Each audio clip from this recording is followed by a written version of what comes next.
kalau anak-anak itu di asrama dan sebagainya biasanya ke klinik itu sebetulnya keluhan penyakitnya yang paling banyak apa teh?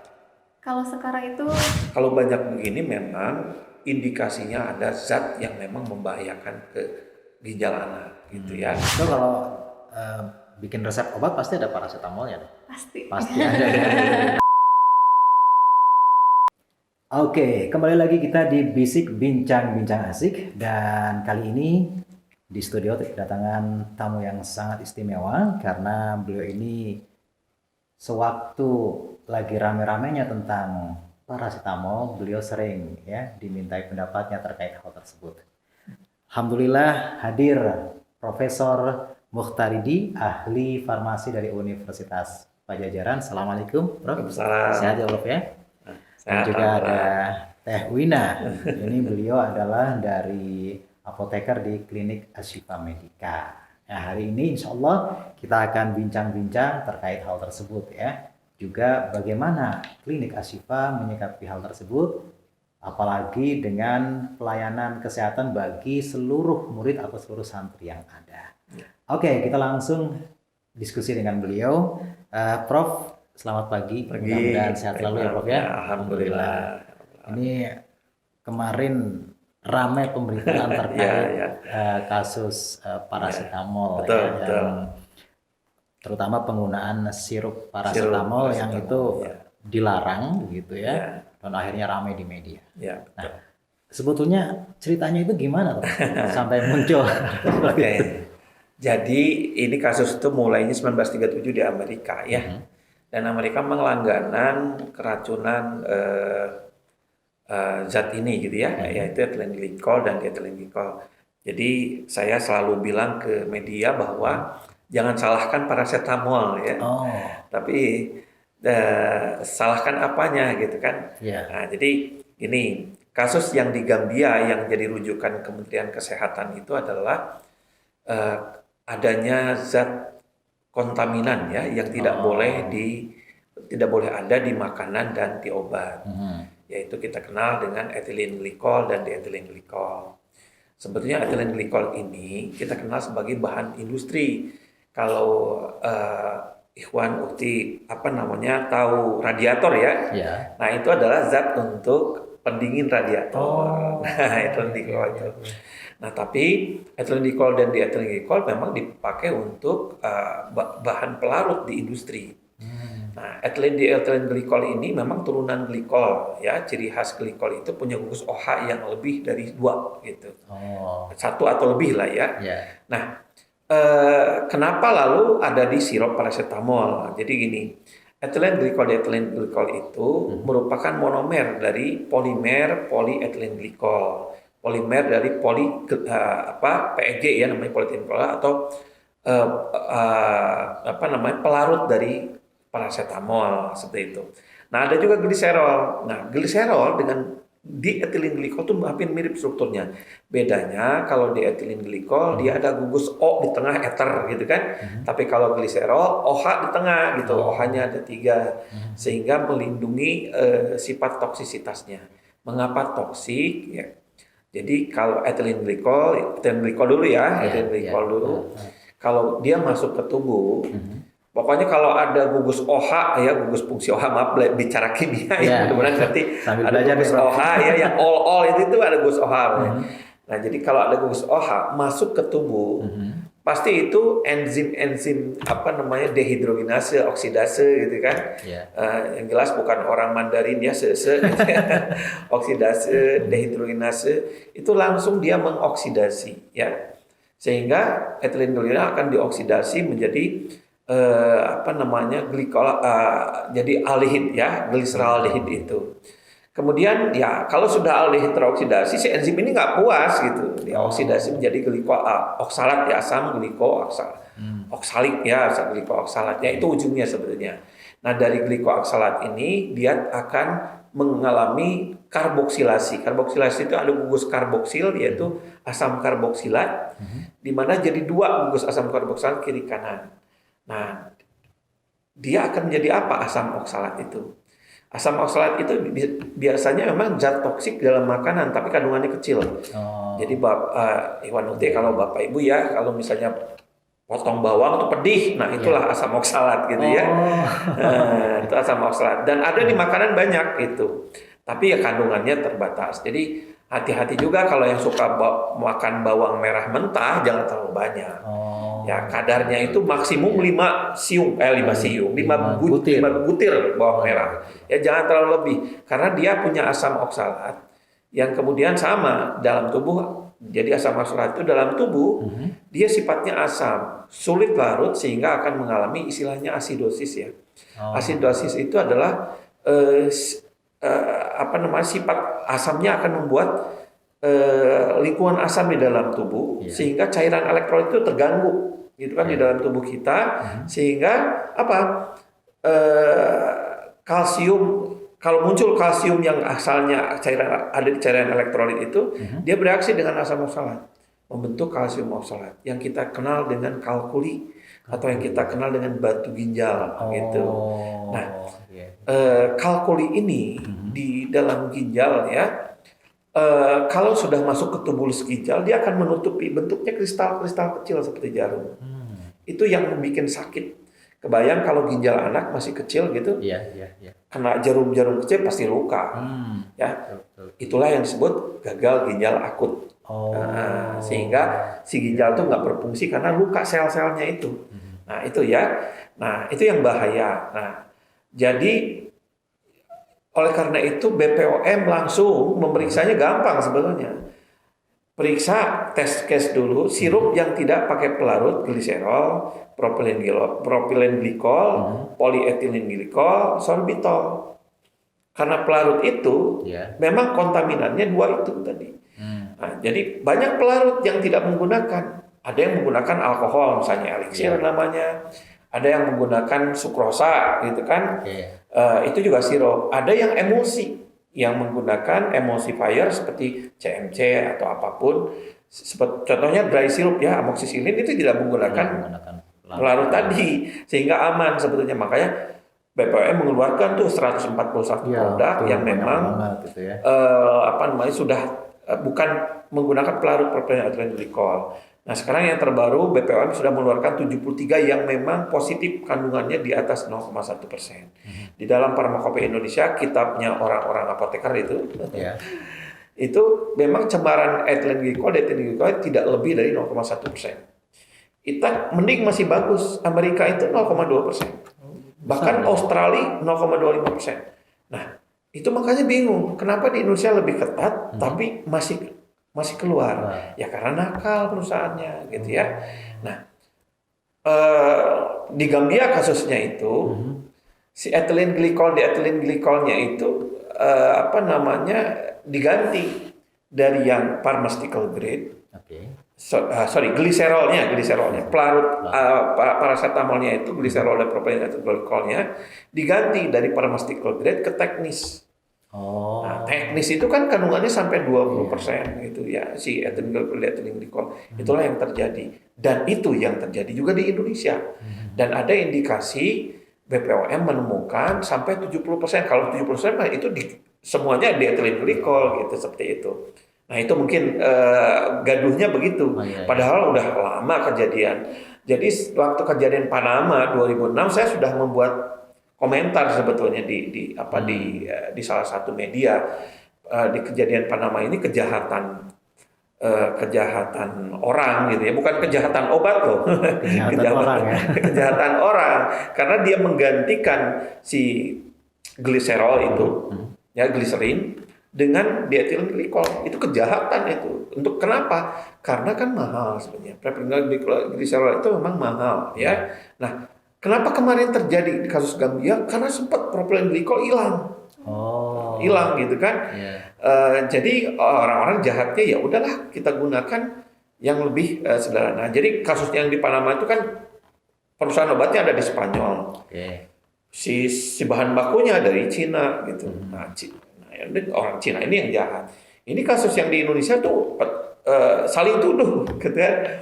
Karena apa? Karena mereka produksi dia ngambil bahan bakunya dari Thailand, tapi Thailand nggak ngaku bahan bakunya karena memang dalam proses ekspor impor itu memang kadang-kadang begitu. Contoh misalnya kalau manggis tuh, manggis itu nomor satu di Indonesia, tapi di Amerika yang terkenal Thailand. Kenapa? Karena Amerika sulit menerima ekspor buah-buahan dari Indonesia, sehingga dicaplah melalui Thailand. Nah kejadiannya itu seperti itu. Kemungkinan Cina, India misalnya dia tidak bisa masuk, maka dicaplah Thailand, masuknya Thailand. Tapi ternyata di perusahaan Thailandnya itu tidak tahu, ini oknum katanya. Jadi saling tuduh lah karena tidak mau disalahkan, itu mungkin ya. Oke, jadi itu yang kemudian muncul di media, rame lah. Iya, betul, betul. Dan yang paling terasa mungkin ibu-ibu. Betul, ibu-ibu. Itu luar biasa tuh ibu-ibu, sampai setelah wawancara, terutama tetangga ya pada datang, gimana ya.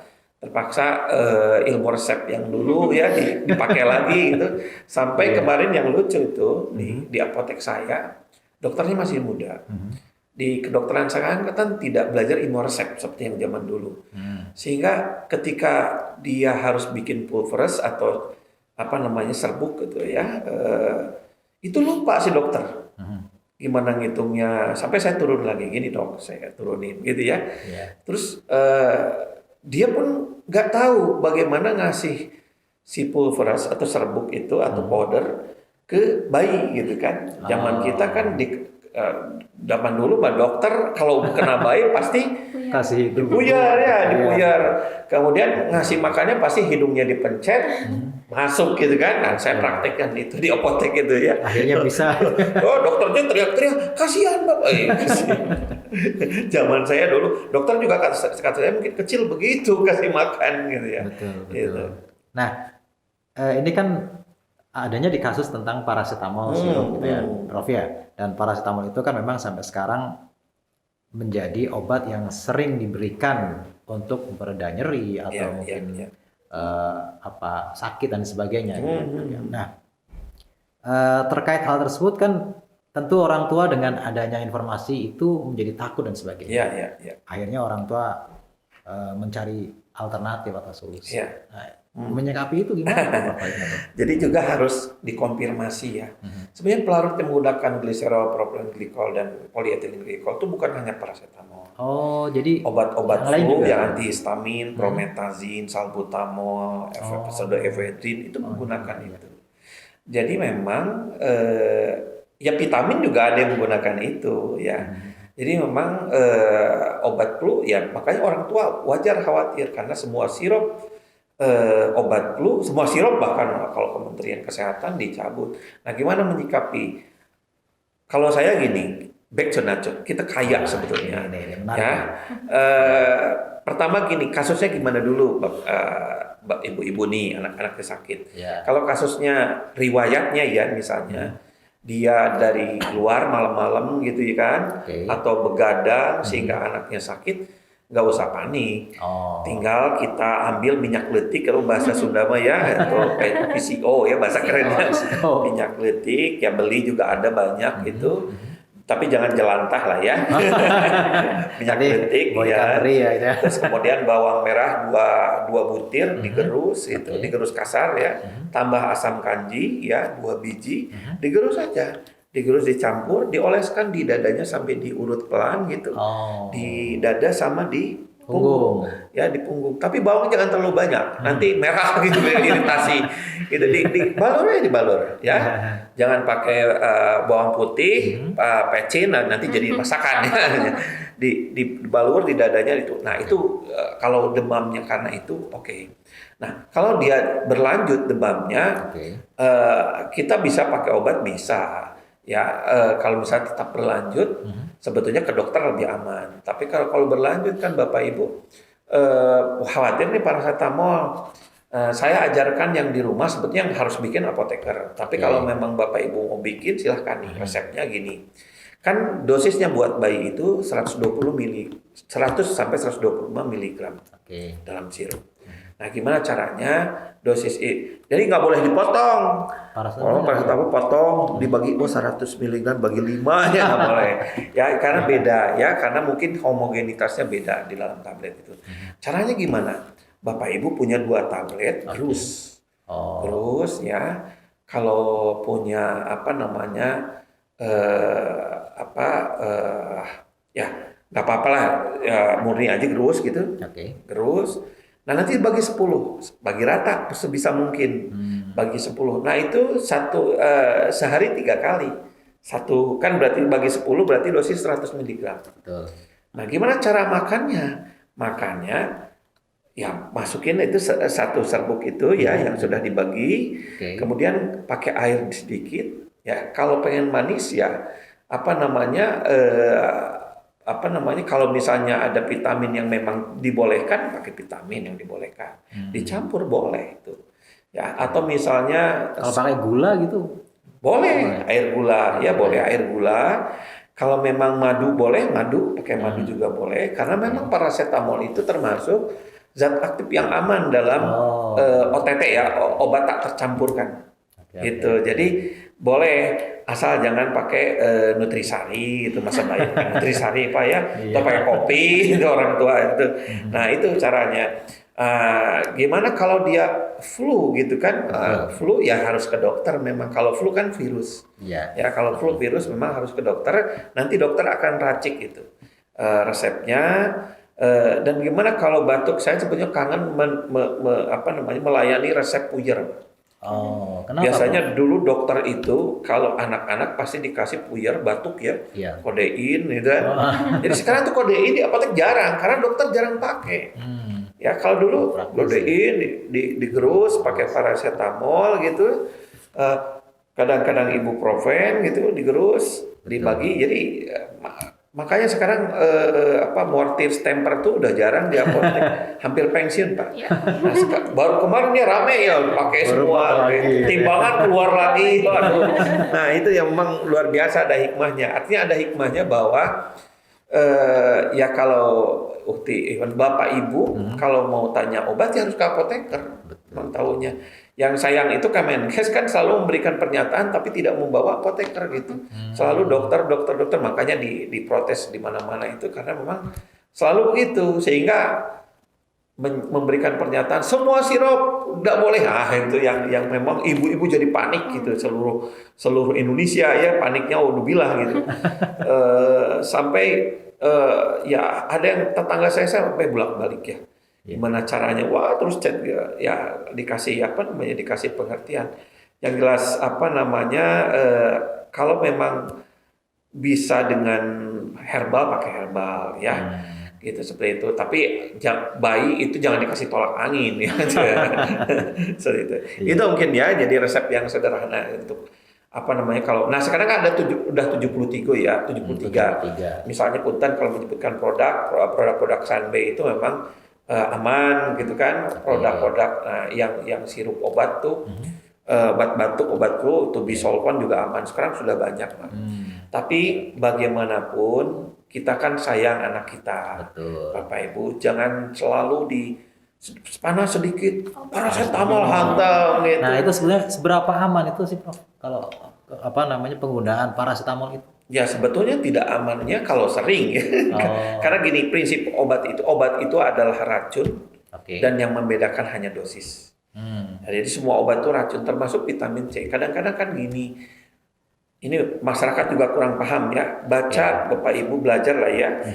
Terutama ibu-ibu yang sering obat ya. Lihat tanda warna hijau, biru, tanda merah, K gitu. Itu penting. Kalau warna hijau memang artinya obat bebas. Biru bebas terbatas. Apa maksudnya? Bebas itu berarti dijual bebas di mana-mana. Bebas terbatas hanya dijual di apotek sebetulnya. Di apotek dan di toko obat sebetulnya. Ya. Nah, sekarang ketentuannya obat bebas terbatas itu di apotek. Ya karena di toko obat sering salah gunakan. Jadi kalau Bapak Ibu membeli obat yang lambangnya merah gitu, di toko obat udah salah gitu ya, sudah tidak ada edukasi gitu. Nah kan banyak tuh di Subang banyak sekali Pak obat yang namanya setelan. Kalau rematik kan kita setelan tuh isinya obat keras semua, dibeli di toko obat gitu kan, itu udah salah. Itu harus dengan resep dokter. Apa tuh setelan isinya? Itu adalah antiinflamasi golongan steroid. ciri khas antiinflamasi golongan steroid itu dia akan menghantam semua prostaglandin. Bapak sakit bisul, sakit mata, sakitnya hilang semua. Ya. Cuman ketergantungan jadinya. Oh. Karena semua prostaglandin kan diperlukan Betul. untuk respon sakit, ya. Iya. Jadi kalau prostaglandinnya hilang, kita kena kanker nggak tahu karena prostaglandinnya dihantam gitu ya. Nah, isinya di dalam setelan yang ada di Subang, Sumedang itu terkenal Pak. Ya lihat Tanjung Siang tuh. Sampai di warung itu ada yang eceran gitu. Iya, iya. Saya pernah menjumpai dulu ya waktu masih kecil saya itu Mas. Isinya prednisolon gitu kan, kemudian phenylbutazone ya, antalgin dan CTM. Itu luar biasa tuh obatnya. Cuman kan masyarakat, wah ini manjur, Manjur, sama. Kalau masyarakat juga harus harus aware. Kalau sakit badan terus dikasih jamu langsung sembuh itu artinya jamu itu mengandung yang tadi gitu. Oh, Ya, karena memang jamu itu efeknya tidak spontan. Dia efeknya lama karena jamu itu prinsipnya sebetulnya menyembuhkannya karena antioksidan sebetulnya. Oh, gitu. Dia memperbaiki sel sehingga lama. Nah, apakah jamu bermanfaat dan ya semua herbal bermanfaat tapi ya itu efeknya lama. Jadi saya sering banyak yang konsultasi tentang opmah ya. Oke. Kalau opmah kan sebetulnya gampang sembuhnya. Tinggal tiap pagi Bapak Ibu minum air hangat 2 gelas sebelum bangun tidur ya. Bangun tidur air hangat 2 gelas. Udah sholat subuh gitu kan. Sholat subuh atau sholat tahajud. Kemudian makan buah. Oh, makan Ya, buah. buah-buahan gitu. Buah yang bagus tentu buah yang merah ya, yang antioksidannya tinggi. ya. Itu cukup. Atau jeruk nipis gitu. Sekaligus Tapi ya. jangan pakai air. Jadi Jeruk gimana nipis jeruk gitu ya. Langsung. Jeruk nipis itu bagus. Ya atau jeruk lemon lebih bagus. Tapi kan kalau emak kena kecut malah kayak itu. Nah, kalau buah-buahan itu kan sebetulnya asam organik. Asam organik kalau kena tubuh, dia akan terhidrolisis menjadi basa lemah. Oh. Basa lemah itu yang diperlukan oleh tubuh. Gitu kan, kalau ada minuman namanya alkalin gitu kan. Ya, itu kan basa artinya. Ya. Terus ada makanan organik alkalin itu basa karena memang tubuh kita terkontaminasi di alam tuh basa asam semua. Oh. Di pom bensin asam semua asam sehingga minum kopi tiap hari asam semua tubuh kita jadi asam gitu. Saya itu Pak minum kopi itu sehari 3 kali. Tiga kali. Itu maksimal. Pagi, siang, sore itu ya. Tapi alhamdulillah ya karena dengan prinsip itu. Jadi kuatkan antioksidan. Jadi ajarkan Bapak Ibu anak-anak dari sejak dini makan buah dan sayur. Buah yang merah ajarkan ya. Anak saya itu mungkin orang aneh gitu kan. Ketika dikasih lotek anak saya itu sampai nambah 2 kali. Karena memang diajarkan dari kecil. Gitu. Atau misalnya lalap-lalapan itu udah biasa gitu kan. Bahkan anak saya yang gede, ya biasanya kalau SMP SMP sudah terpengaruh itu. Karena SMP kan makanannya luar biasa. Tapi alhamdulillah anak saya yang udah gede itu balik lagi ke pola makanan semula. Makanan bahkan dia jamu jadi senang sekarang gitu. Karena memang diajarkan dari kecil, dari awal. Nah, masih kecil, masih balita diajarkan bahan alam dari awal. Karena itulah yang berefek gitu. Terutama kalau anak-anak tidak bisa makan sayur itu yang paling bahaya sebetulnya dalam tubuh kita. Apalagi kalau anak-anak dibiarkan nggak makan apa-apa Indomie. Hari ini ada teman saya yang makannya Indomie terus kena kanker. Setiap hari itu. Ya, jadi nggak makan Indomie terus. Atau ada teman anak saya yang makannya susah Indomie terus mie gitu kan. Nasi nggak mau mie. Ya kena ususnya buruk gitu kan, kena kanker gitu. Nah itu kan sebetulnya kanker itu gaya hidup. Ya kalau kita makan antioksidan yang banyak ya sel-sel buruk di dalam tubuh kita terbantu. Gitu. Itu balik lagi ke obat bebas tadi. Betul. Jangan salah Bapak Ibu, jangan gara-gara obat bebas kita makan vitamin seenaknya. Minum UC tiap hari gitu kan. Jadi gini, vitamin itu dasarnya radikal bebas. Jadi kalau kita makan kelebihan, maka radikal bebas yang berlebih di dalam tubuh itu malah jadi karsinogenik. Itu yang bahaya. Jadi kapan vitamin itu diperlukan? Nah kalau Bapak Ibu sekarang sibuk dari pagi sampai sore itu dimakan. Tapi kalau di rumah aja Zoom gini, ngapain kan vitamin gitu. Iya, iya, iya. Kalau misalnya indikasinya kita nggak sehat atau indikasinya sakit mata itu perlu vitamin. Atau indikasinya pegal-pegal itu perlu vitamin gitu. Tapi kalau kitanya bugar ngapain gitu? Iya, iya. Olahraga sehat nggak ngapain? Nah itu jadi obat bebas itu jangan dikategorikan wah bebas dimakan seenak enggak juga. Tetap di rumah. Atau bebas terbatas beli di apotek seenaknya juga ya enggak juga karena ada bebas terbatas yang ditarik sepertinya obat dextromethorphan itu ditarik karena dimanfaatkan. Ada obat bebas terbatas seperti pseudoephedrine jadi ditarik ke prekursor karena memang dia akan menghabit ya jadi Tagihan. gitu. ketagihan seperti itu. Oke, Bro. Ini saya mau ke Teh Wina dulu nih, yang mengelola klinik Ashifa ya. Iya. Kalau anak-anak itu di asrama dan sebagainya biasanya ke klinik itu sebetulnya keluhan penyakitnya yang paling banyak apa, Teh? Kalau sekarang itu flu. Flu. Ya. Flu, batuk itu hampir tiap hari. Dan itu kalau bikin resep obat pasti ada paracetamolnya dong. Pasti. Pasti ada ya. Nah, gimana menyikapi ini dari klinik Ashifa? Kalau kita kan karena anak-anak itu udah SMP sama SMA ya Prof, jadi nggak ke sirup ya, jadi ke tablet. Kalau gitu tablet ya. kan insya Allah aman ya dok ya, Iya. ya Prof, aman insya Allah. Jadinya kita info juga sama dokter, jadi komunikasi sama dokter. Kadang kan ada anak SMP atau SMA masih belum bisa minum tablet Prof. Masih ada juga ya, ya? ada. Jadi mereka Ada. minta kadang, minta untuk buat dilembutkan. diganti, enggak gantinya sirup. Itu diganti Iya, sirup. cuman karena ada masalah yang ini, jadi kita komunikasi lagi, jadi tetap dikasihnya tablet. Gitu. Oh, jadi tidak dikasih sirup ya? Iya. Ini tidak sekaligus dikasih. juga mewartakan ke orang tua supaya nggak perlu khawatir kan? Iya, insya Kalau Allah misalnya- kita tetap mengikuti Iya. ya Berarti perkembangan yang ada. Semua jenis sirup itu tidak diberikan ya? Tidak. Termasuk bukan hanya paracetamol, mungkin antacid yang sirup juga ada Iya, kan? ada. Gitu ya? Berarti nggak diberikan ya? Kalau itu yang udah ada edaran kan, sekarang udah ada edaran baru ya, ada ada 300 berapa sirup udah bisa Udah dikonsumsi ya Prof Oh, ya. udah bisa. Jadi kita tetap mengacu ke situ. Kalau udah diperbolehkan selama dokter meresepkan, insya Allah kita kasih. Ya. Oke. Nah, terus untuk menangani anak-anak yang tidak bisa minum Tablet. tablet itu gimana? Nah jadinya kita minta ini ke dokter. Kalau dipuyarkan, tetap dokter yang ngeresepin, kita yang ini, Oh, kita yang ngeracik. dari resep itulah kemudian diracik Iya. gitu ya. Tidak asal kemudian ngeracik sendiri Iya. gitu enggak ya? Iya. Tetap kita persetujuan dokter gitu. Oke. Karena kalau di asrama mau meracik sendiri juga bingung. Mm-mm. Numbuknya pakai apa? Ya. Nanti malah piring pada pecah Ya. gitu. Oke. Nah, ini Prof. Ini kan kabarnya sudah ada informasi terbaru terkait dengan perkembangan paracetamol ini Ya. yang tadi disampaikan Teh Wina itu tentang boleh tidaknya Ya. gitu kan. Nah, kalau dengan adanya informasi tersebut Prof, untuk menguatkan orang tua nih yang ada di rumah, Ya. itu bagaimana? Ya, prinsipnya gini kan, kementerian belum firm bahwa gagal ginjal akut itu disebabkan oleh ethylene glycol, diethylene glycol.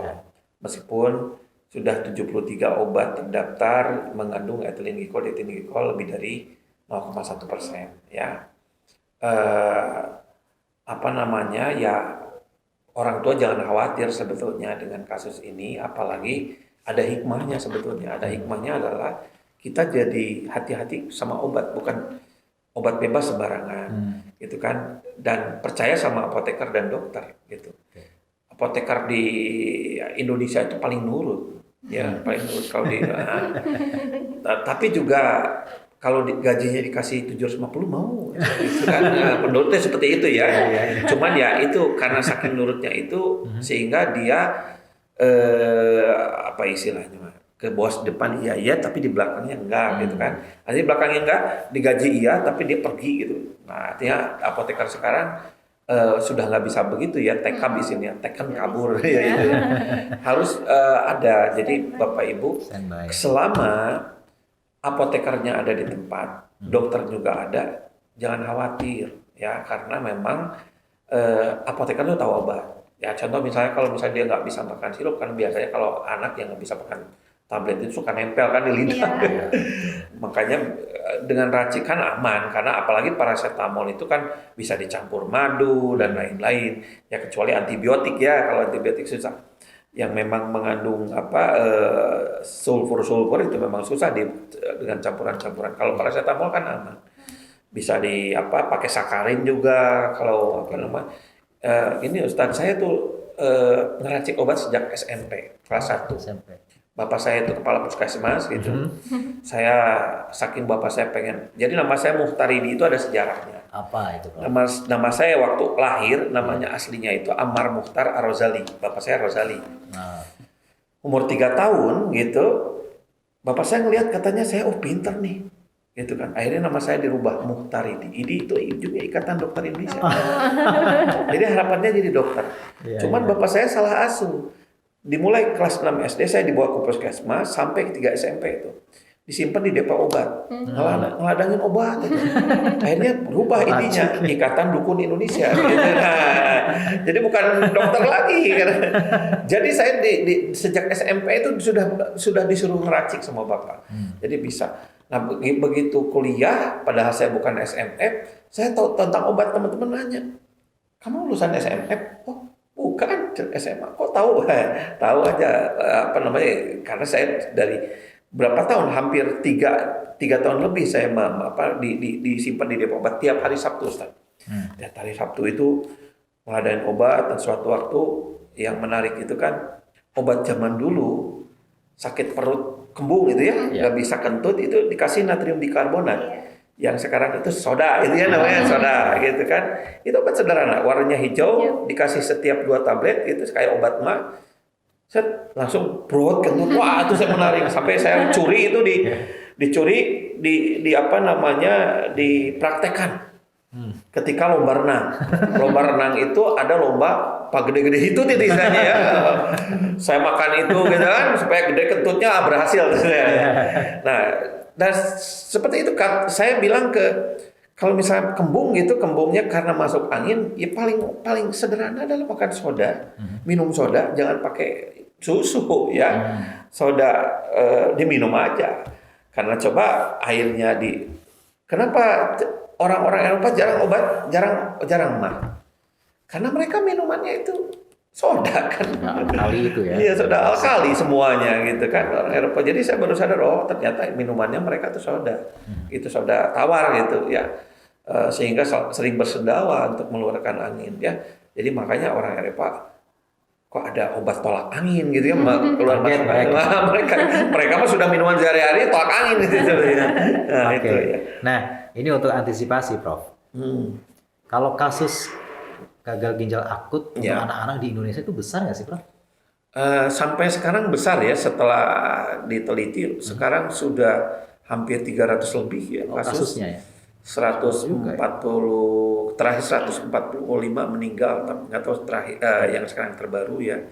Dan 145 meninggal itu belum tentu karena diethylene tapi gagal ginjal akut ya. Nah, gagal ginjal akut itu kan penyebabnya macam-macam. Bisa genetika. Kelainan ginjal dari awal itu juga bisa satu. Yang kedua adalah paparan zat kimia yang lain. Misalnya kalau bapaknya pemabuk gitu, itu juga bisa berpengaruh ya pada anak itu. Atau ibunya perokok juga bisa gagal ginjal akut gitu ya. Jadi genetik juga. Nah, tapi memang yang kalau kan sampai banyak begini, ya memang itu tahun 2022 kasus 144 itu. Kalau banyak begini memang indikasinya ada zat yang memang membahayakan ke ginjal anak gitu ya.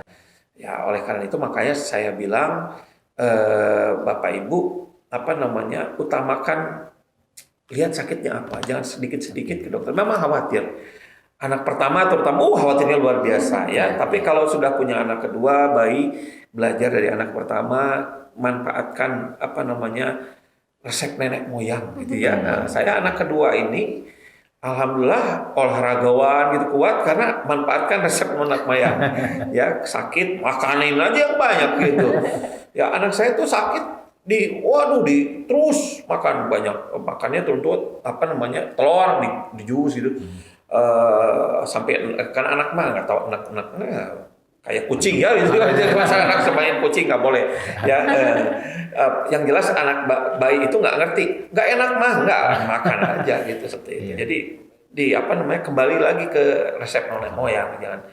Nah, tapi kan ibu muda sekarang tuh udah lupa resep nenek moyang, karena sudah tidak diajarkan. Adanya resep dari handphone gitu. Nah itu. Percaya dengan iklan, minum ini langsung sembuh, langsung sehat, begitu kan? Sampai dokter di klinik saya itu minta, Prof bikin TikTok atau katanya buat resep-resep yang gini. Saya gitu ya. Oke. Nah, itu kalau yang perlu diwaspadai nih, Prof. Gejala-gejalanya apa sih yang kalau misalnya bisa sampai dikatakan gagal ginjal akut? Ya, pertama dari urin ya, dari urin susah kencingnya sedikit ya.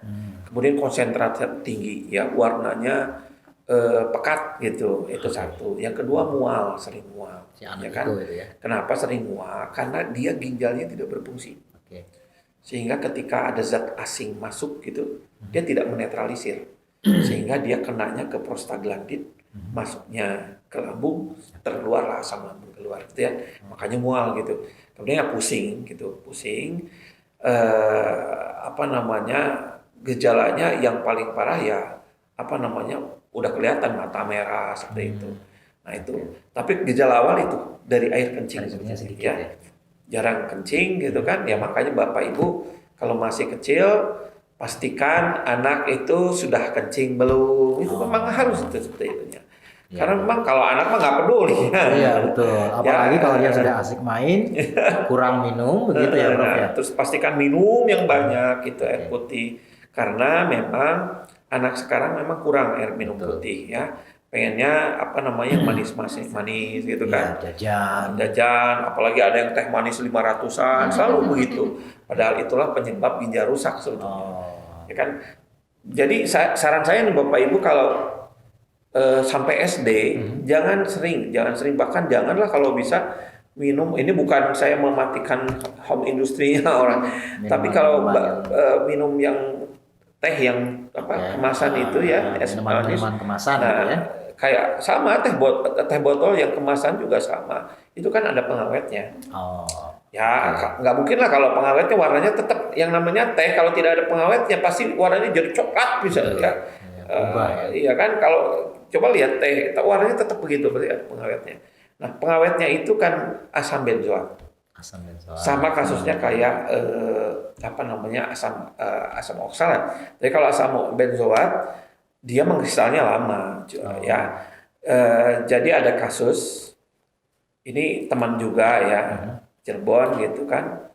Dia dari SMP minum teh kemasan ya, saya nggak sebut ya, nanti saya di informasi ya. Teh kemasan dari SMP sampai kerja sudah kerja ya. Dari SMA kelas 1 sudah kerja. Jadi setiap makan minumnya itu. Tiba-tiba lemas. Ya, lemas. Ternyata ginjalnya menciut. Nah, ginjalnya menciut. Akhirnya kan penasaran nih dokter itu jadi bahan penelitian. Ginjalnya menciut itu ternyata terendam oleh zat asing yaitu asam benzoat. Nah, jadi kemungkinan dari minumannya dia seperti itu. Setiap makan sehari 3 kali teh botol. Sampai tiap kata istrinya di rumah itu beli satu kerat. Gitu ya. Nah jadi ingat saya, ponakan saya anak kakak itu juga dulu minumannya ini Sprite ya, kena diabetes gitu, ginjalnya kena, ya semuanya kena jadinya. Jadi kalau bisa Bapak Ibu ya dikasih air putih, dikenalkan. Kalaupun minum kemasan ya sekali-kali. Atau contoh misalnya, jus itu kan ada kemasan. Tapi Indonesia, apalagi Subang gitu ya, kemudian Bandung gitu ya, yang buah-buah tropis kaya raya gitu, ganas di mana-mana di sini.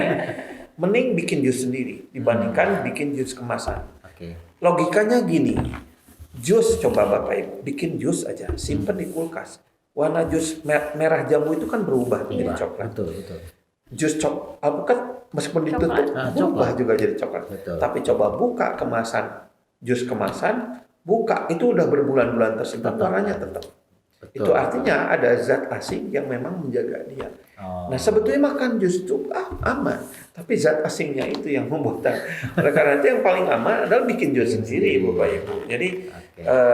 ya sekali-kali tidak apa-apa gitu kan, sekali-kali tapi yang tiap hari itu yang paling bahaya. Itu apalagi kalau anak-anak sampai ketagihan mie, mie instan, nah itu yang paling bahaya. Karena mie instan itu kan bagaimanapun ada pengawet. Meskipun tidak dinyatakan di situ, ya pastilah. Pasti ada itu ya. Oke. Teh Wina ada pertanyaan buat Profesor? Ya. Kali ini ya Prof, kalau misalnya sekarang kan udah mulai rame lagi katanya sirup nggak boleh kan gitu ya. Ya. Jadinya tuh ibu-ibu tuh ada sampai yang anaknya sakit, dia ini Prof ke rumah sakit, terus dia pengen dicek urin, saking takutnya ya ya, saking saking takutnya. takutnya, ya. Mungkin bisa ini Prof Ya. pesan gitu buat ibu-ibu yang panikan gitu Prof. Ya, itu yang saya bilang, ya jangan terlalu panik, Bapak Ibu. Jadi kalau misalnya anak sakit ya, kemudian gejala-gejalanya tidak seperti tadi, ya jangan khawatir, kencingnya lancar gitu kan, ompol, rajin ompol, lancar, kemudian urinnya juga tidak berwarna kuning, nah, jangan panik ya. Kalau rewel aja, nangis aja, mungkin wajar sakit badan seperti itu. Ya jangan terlalu panik. Tapi kalau misalnya ke dokter wajar. Cuman jangan terlalu panik juga sampai ke ICU dokternya dia. Nah, itu jangan terlalu panik itu. Kalau hanya demam biasa, memang ada kasus ketika dia jadi gini. Proses sakit gagal ginjal akut itu panasnya lama gitu. Demam gitu. Jadi demamnya itu lama gitu. Nah, itu kan udah kelihatan. Nah, kalau ibu sudah demamnya, anak sudah 3 hari nggak sembuh-sembuh, wajib itu harus ke dokter anak, minimal dokter anak. Kemudian nanti dokter anak dirujuk kalau ke rumah sakit. Jangan langsung ke ICU atau gawat darurat gitu. Jadi kalau demam pertama kali langsung jangan. Ya kan prosesnya gini. Kalau ada infeksi kan gagal ginjal akut juga dia kalau misalnya sudah inflamasi bisa jadi infeksi. Dan kalau misalnya dia demam, kalau lama Bapak Ibu, parameternya gampang. Hari pertama jangan dulu ke dokter dokter umum biasa. Kalau obatnya sudah 3 hari, masih demamnya masih terjadi, maka itu yang harus ke dokter spesialis anak. Kemudian nanti spesialis anak tahu, maka akan dirujuk gitu seperti itu. Pasti diperiksa kalau spesialis anak. Jadi udah SOP-nya dokter. Kalau ada orang demam sudah 3 hari, kemudian balik lagi, SOP-nya dokter adalah diperiksa lab. Nah, udah itu. Jadi kalau hari pertama demam, pasti dokter nggak akan periksa lab, ngapain gitu kan? Kecuali dia kaya raya, Pak. Oke, Prof. Jadi sebetulnya menarik sekali nih bincang-bincang kita kali ini ya. Pengen lebih banyak lagi kita menggali, tapi nanti insya Allah kita sambung lagi dalam bincang-bincang berikutnya. Ya, mungkin dengan topik yang lebih up to date lagi, menarik dan tentu saja penting untuk diketahui oleh orang tua, terutama yang ada di rumah nih, yang putra-putrinya ada di Ashifa ini ya.